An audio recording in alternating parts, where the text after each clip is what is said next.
Bismillahirrahmanirrahim. Assalamualaikum warahmatullahi wabarakatuh. Alhamdulillah wassalatu wassalamu ala Rasulillah wa ala alihi wa sahbihi wa mawalah. Teman-teman sekalian, ahlan wa sahlan bikum. Selamat datang teman-teman di dalam program saya Ramadan kali ini dengan tema Beningkan dari Hati.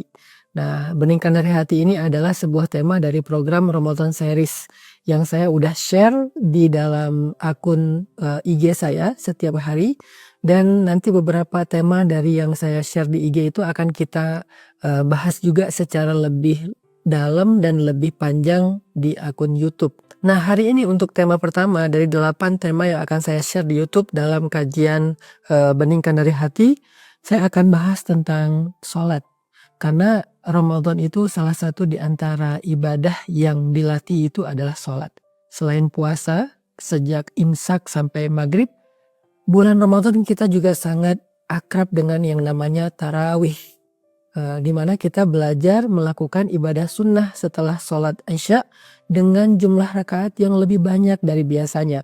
Biasanya kita ba'diyah Isya itu hanya 2 rakaat saja. Sekarang selain ba'diyah Isya 2 rakaat ditambah lagi dengan tarawih, ada yang melakukannya total dengan witir 11 rakaat, ada yang melakukannya sampai 23 rakaat.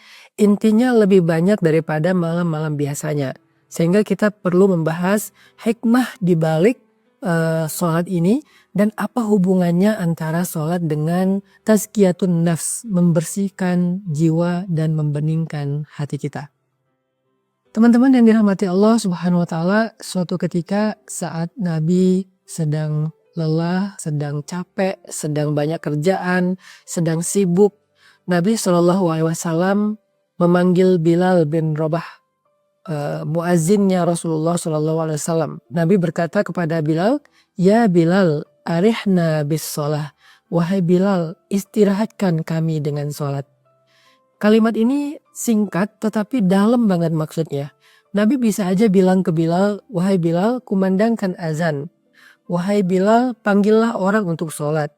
Atau dengan bahasa-bahasa yang lain yang juga jelas bahwa Nabi menyuruh Bilal untuk mengumandangkan azan. Kenapa Nabi memakai bahasa arihna, istirahatkan kami dengan sholat? Ternyata buat seorang Rasulullah SAW dan para sahabat, sholat itu bukan beban. Sholat itu bukan sebuah pekerjaan. Sholat itu bukan sekedar gerakan. Tetapi sholat itu adalah rohah, rehat, istirahat. Nah, pertanyaannya, kita bisa nggak kayak gitu? Kita bisa nggak sholat itu berasa lagi break? Sholat itu berasa lagi santai?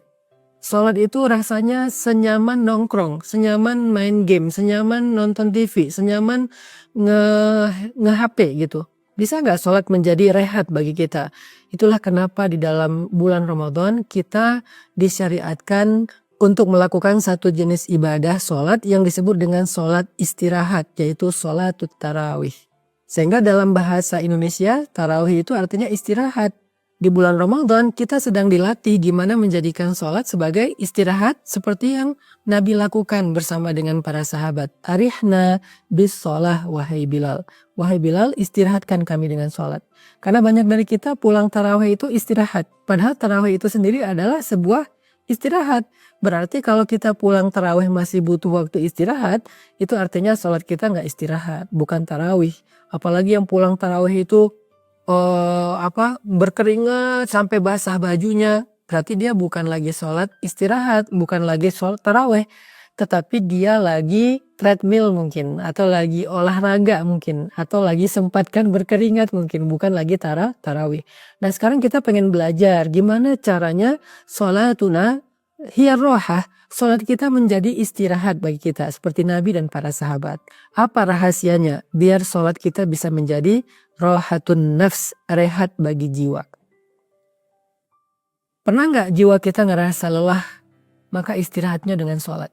Pernah nggak perasaan kita merasa capek, merasakan sedih, capek karena kecewa, capek karena baper, capek karena bete, capek karena bosan? Butuh istirahat kan jiwa kita atau perasaan kita?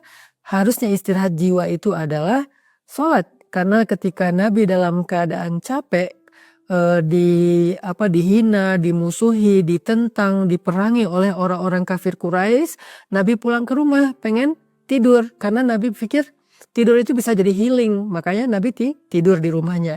Ketika Nabi sedang tidur, Allah bangunin. Ya ayyuhal muzammil, wahai orang yang sedang berselimut, yang lagi tidur, bangunlah. Illa qalila, qumil laila illa qalila. Bangunlah di malam hari walaupun sebentar. Kenapa? Karena ternyata tidur itu nggak jadi rehat jiwa, dia hanyalah rehat fisik. Jiwa kita tidak akan rehat kecuali dengan ibadah, terutama sholat kepada Allah Subhanahu wa Ta'ala. Jadi buat teman-teman yang pernah ngerasain atau bahkan mungkin sering saya juga ngerasain ya, capek perasaannya, capek hatinya, capek pikirannya, sampai nggak bisa tidur, insomnia, overthinking, segala macam. Ternyata rehat bagi pikiran kita, rehat bagi jiwa, hati dan perasaan kita itu adalah sholat. Dan menjadikan sholat sebagai rehat jiwa itu dilatih dengan sholatut tarawih sepanjang bulan Ramadan. Sekarang kita pengen tahu apa rahasia agar sholat kita menjadi rehat. Nanti kita latih di bulan Ramadan. Apa rahasianya? Kata para ulama, rahasia dari rehatnya jiwa dan hati saat sholat itu adalah al-khusyu', memiliki kekhusyuan. Nabi SAW bersabda, awwalu ilmin yurfa'u minal ardi al-khusyu'. Ilmu pertama yang diangkat oleh Allah dari muka bumi adalah ilmu khusyuk. Artinya Islam itu punya banyak sekali cabang-cabang ilmu dalam ibadah, dalam muamalah, dalam syariah, dalam banyak hal. Nah, dari sekian banyak syariat dan ilmu-ilmu penting dalam Islam itu, yang pertama kali diangkat dari bumi, dari manusia adalah ilmu tentang khusyuk, kata Nabi. Hadis riwayat Tabrani dengan derajat hasan. Ini artinya bahwa khusyuk adalah menjadi hal yang sangat langka. Udah jarang banget orang yang sholatnya khusyuk. Sehingga karena jarang orang yang sholatnya khusyuk, banyaklah orang yang hatinya gampang baperan, fragile. Akhirnya muncul masalah mental illness, skizo, bipolar, dan gangguan-gangguan jiwa lainnya. Itu gara-gara memang banyak dari kita yang udah nggak bisa lagi ngerasain yang namanya khusyuk di dalam sholat. Soalnya khusyuk ini menjadi sesuatu yang langka. Diangkat dari muka bumi artinya bukan Allah haramkan bagi kita, bukan. Maksudnya banyak orang yang sudah tidak lagi menggunakan ilmu khusyuk dalam ibadah sholatnya. Sehingga Nabi mengatakan, awwalu ilmin yurfa'u minal ardi al-khusyuk. Ilmu pertama yang diangkat dari bumi artinya yang hilang dari kehidupan kita adalah ilmu tentang khusyuk. Dan kita pengen belajar nih, apa itu khusyuk, terus apa aja keistimewaan dari khusyuk itu, dan bagaimana cara meraih khusyuk di dalam sholat. Sehingga kita jadi bisa ngerasain yang namanya sholat itu sebagai istirahatnya hati dan jiwa, istirahatnya pikiran dan perasaan kita. Tadi saya menyampaikan bahwa kata Nabi, khusyuk adalah ilmu pertama yang diangkat dari bumi. Artinya hal pertama yang langka di antara manusia itu khusyuk. Orang yang sholat di masjid itu bisa aja ramai, sholat Jumat terutama. Tetapi yang khusyuk dari mereka itu bisa dihitung dengan jari. Sedikit sekali dan langka sekali. Di antara mereka yang khusyuk itu pun yang bisa khusyuk selama dia sholat dari mulai takbir sampai salam lebih langka lagi. Karena banyak dari kita mungkin khusyuknya hanya ketika sujud atau khusyuknya hanya ketika awal berdiri. Bahkan banyak yang khusyuknya pas mau salam baru dia sadar, oh saya lagi sholat ya, kok tiba-tiba udah selesai. Nah ini artinya khusyuk itu sesuatu yang langka, teman-teman. Padahal kata para ulama, khusyuk itu kunci segala kebaikan. Jadi kalau kita pengen jiwa kita tenang, rahasianya khusyuk.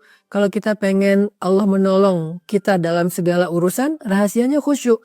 Kalau kita pengen dapat jalan keluar dari banyak masalah, rahasianya adalah khusyuk. Khusyuk itu adalah kunci dari semua kebaikan, kesuksesan, dan keberuntungan kita di dalam kehidupan kita. Makanya Allah Subhanahu wa Ta'ala berfirman, A'udzu billahi minasyaitonir rajim. Bismillahirrahmanirrahim. Qad aflahal mu'minun. قد أفلح المؤمنون الذين هم في صلاتهم خاشعون. Sungguh beruntung orang yang beriman. Sungguh sukses dan bahagia orang yang beriman apabila mereka di dalam sholatnya khusyuk. Karena Allah Subhanahu wa taala menjadikan sholat sebagai jalan datangnya pertolongan dari Allah, menjadi jalan datangnya kasih sayang dari Allah, maka kalau sholatnya rusak, maka pertolongan gak akan sampai kepada kehidupan kita. Allah berfirman, Bismillahirrahmanirrahim. Ya ayyuhalladzina amanu ista'inu bis sabri was salah. Wahai orang yang beriman, mintalah pertolongan Allah dengan sabar dan sholat. Ini artinya, sholat itu cara kita mengundang pertolongan Allah ketika kita punya masalah. Dan pertolongan Allah itu bukan hanya terhadap masalah-masalah kecil.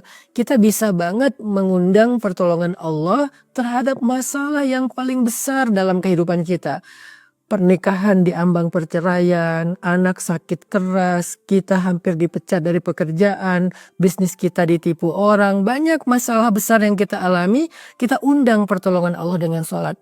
Tapi bagaimana kalau sholat kita tidak berkualitas, sholat kita nggak khusyuk, maka kita nggak bisa mengundang pertolongan Allah. Berarti khusyuk adalah kunci datangnya pertolongan Allah lewat sholat kita. Ini diantara pentingnya belajar khusyuk. Insya Allah pada sesi berikutnya nanti di YouTube saya akan sharing kepada teman-teman gimana cara kita belajar khusyuk. Apa aja yang harus kita siapin di dalam sholat ketika kita pengen dapat sholat yang khusyuk. Barakallahu fikum.